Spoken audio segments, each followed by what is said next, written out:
चिदाकाश लीला ललित चिन्मय प्रेम प्रकाश श्रीहर्षण हिया लीला विमला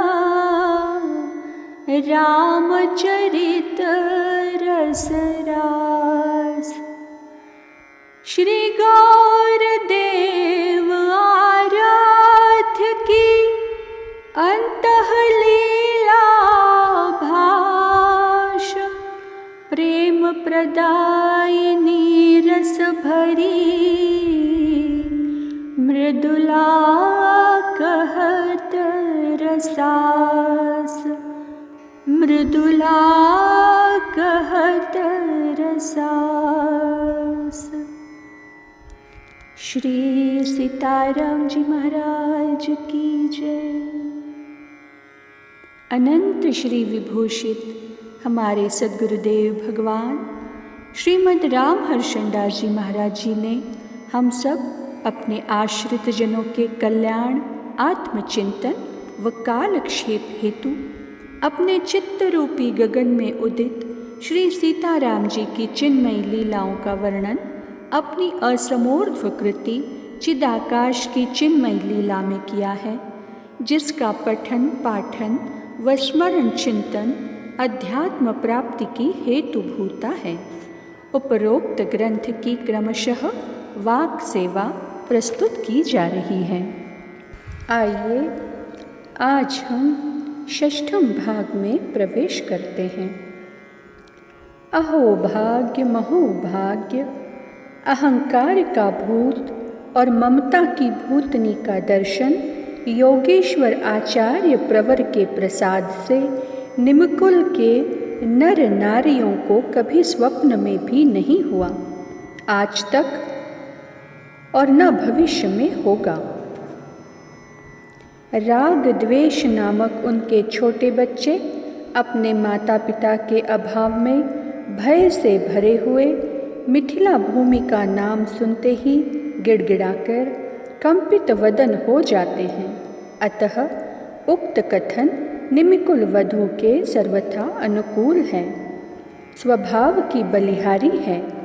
वह भाव यदि स्व यानी परमात्मा के सच्चे भाव में स्थित हो गया तो वह नर को नारायण और नारी को नारायणी बनाकर ही स्वस्थ होता है, अर्थात परब्रह्म पुरुषोत्तम भगवान में स्थित कर देता है।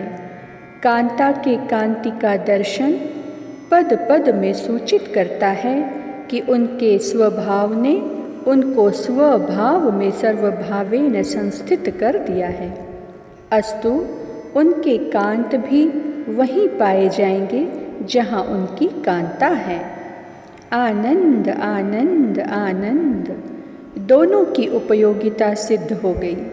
स्व यानी भगवत कैंकर्य की प्राप्ति में हम सब धन्याति धन्य हो गए, क्योंकि हमारे श्री सद्गुरुदेव योगीवर्य श्री याज्ञवल्क्य जी का कथन है कि स्वनाम धन्य पूर्णतम परब्रह्म परमात्मा ही साक्षात सगुण साकार राम रूप में आकर आपको सखे कहकर सुखी होता है और उस परब्रह्म परमेश्वर की स्वरूपा शक्ति सीता रूप में प्रकट होकर आपके अंक में बैठकर सुखानुभूति करती है। अतः आनंद आनंद।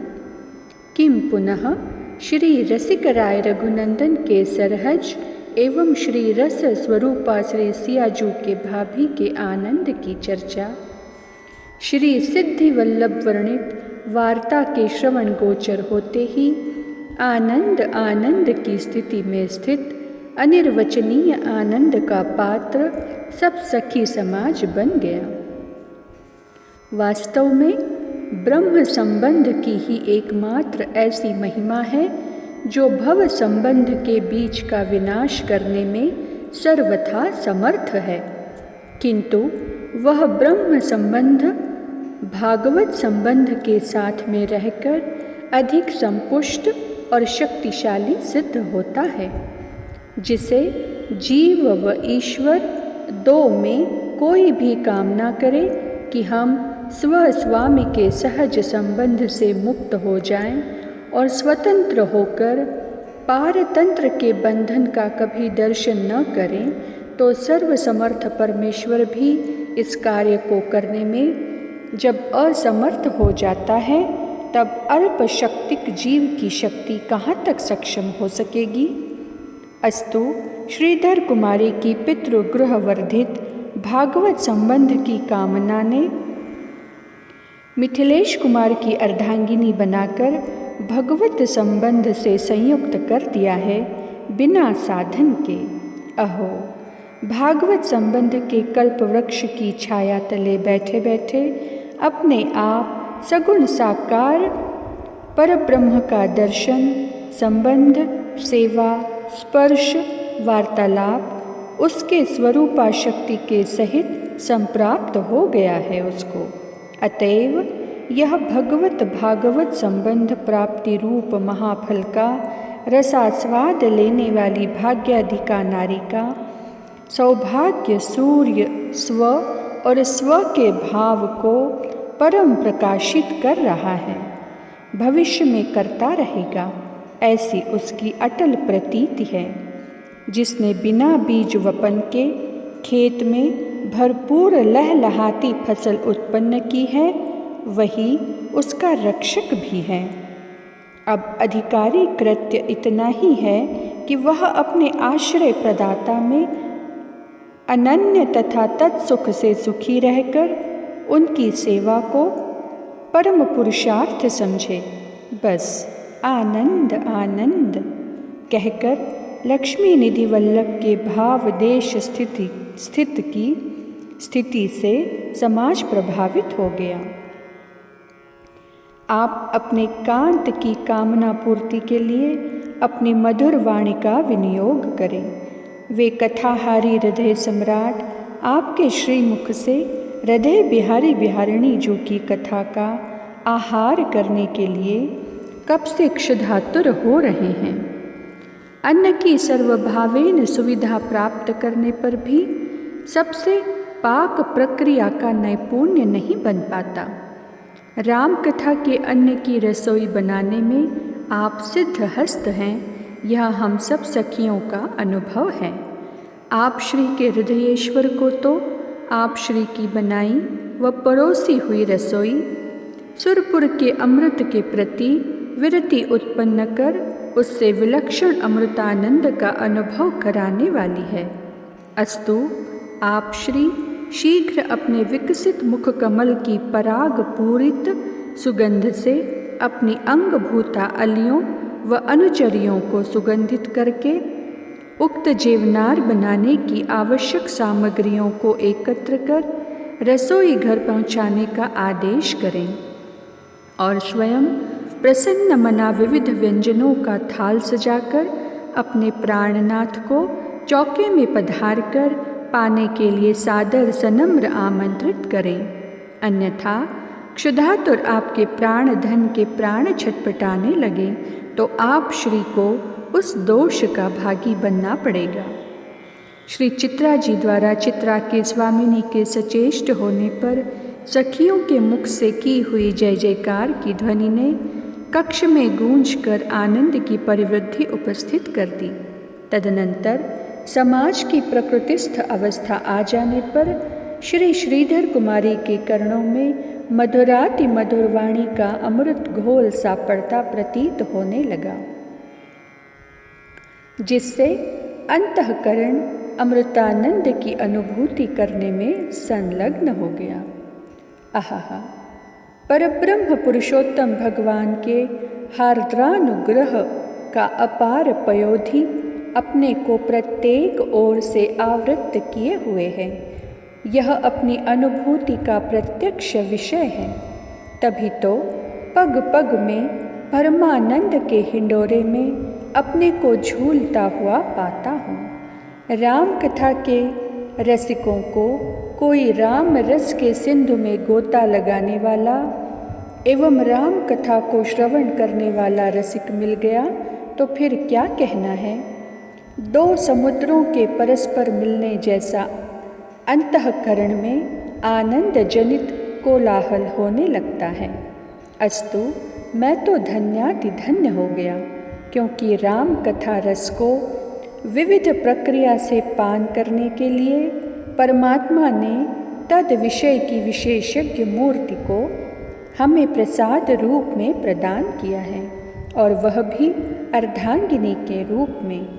अहो, राम कथा का रस उसकी दिनचर्या में एवं प्रेम का प्रकाश उसके मुखादि अवयवों में ही नहीं, अपितु रोम रोम से फूट फूट कर निकलता हुआ सबके प्रतीति का विषय बनता है। उस मूर्ति को हृदय में ले लेकर ही मैं भी उसके स्वर में अपने स्वर को मिला हुआ अभेद पाता हूँ।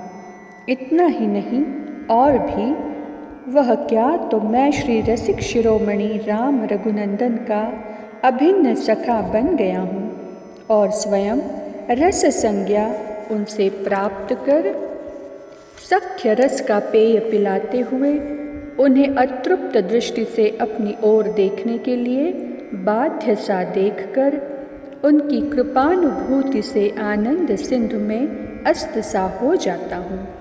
अपनी अनुजा के स्नेह की असीमता पर दृष्टिपात कर अपने को सर्वस्व पाया हुआ जानकर अपने भाग्य वैभव की इयत्ता का अन्वेषण नहीं कर पाता। यह सब राम कथा की रसिकनी उस मूर्ति के वैभव का चमत्कार है, जो मेरे राम प्रेम के पौधे की परिवृद्धि करने के लिए मुझे सहायिका शाखा के रूप में परब्रह्म परमेश्वर से प्रसाद रूप में प्राप्त हुई है। कुमार के ऐसा कहते कहते समाधि शयन की स्थिति हो जाने से प्रेम चिन्हों से चिन्हित सारा समाज विश्राम करने के लिए आत्मकक्ष में प्रस्थान कर गया। तत्पश्चात जागने पर सुधा सुपूरित शब्द श्रेणियाँ श्रवण गोचर होने लगी। अहो, जो सहज मीठा इक्षु रस है उसमें ऊपर से मीठा डालने की आवश्यकता नहीं होती। जो सहज प्रकाश का पुंज है उसे दीपक दिखाने की क्रिया का संपादन करने वाला अज्ञानी ही समझा जाएगा। समुद्र को एक अंजुलि जल देकर उसमें बाढ़ नहीं लाई जा सकती। इसी प्रकार जिसके मानस मंदिर में श्री सीताराम जी नित्य विहार करते हैं एवं अपनी नित्य नव नवायमान लीला के रस से उसके हृदय भूमि को सिक्त करके नए नए भावों की उपज से सदा लहलहाए रहते हैं, उसको राम कथा श्रवण कराने की चेष्टा करने वाला अन्न की महान राशि में एक दाना डालकर उसमें परिवृद्धि लाने की साधना करने वाले के समान क्या न होगा। तथापि जैसे श्रद्धालु सूर्य भक्त सूर्य को दीपक दिखाकर अपने इष्ट की प्रसन्नता प्राप्त कर लेते हैं, उसी प्रकार अपनी अनन्य सेविका से संपादित श्री राम जी के भावोदित चरित्रों को श्रवण कराने की सेवा से उसके सर्वस्व स्वामी अपनी परम प्रसन्नता भरी मुख मुद्रा से अवलोकन करके उसे परमानंद की अनुभूति कराए बिना न रहेंगे। अस्तु, भोग्य वस्तु की उपभोग प्रक्रिया भोक्ता की इच्छा पर निर्भर रहती है, इसलिए भोग्य वस्तु को भोक्ता की इच्छानुसार ही तैयार रहना चाहिए, तभी शेषत्व धर्म की रक्षा एवं अनन्यता सिद्ध होगी। सुनैनानंदवर्धन श्री मिथिलेश कुमार श्री सीताग्रज अपनी अनन्या अर्धांगिनी को अपनी कहकर उसकी सेवा से सदा प्रसन्न वदन बने रहें, इससे अधिक उसका सौभाग्य और कोई है। कभी विचार नहीं करती वह, अन्य कुछ हो भी तो उसे कभी नहीं चाहिए। अपने ननंद नंदोई के भाव देश स्थित चरित्रों का यत्किंचित ज्ञान उनकी कृपा से जिस दासी को है, वह एकांत में आप श्री से समय समय पर निवेदन करने की चेष्टा अवश्य करेगी। आज की चर्चा को वाणी यहीं विराम देती है। श्री सिद्धि सदन विहारी विहारणी जो सरकार की जय। श्री लाडली लाल की जय हो।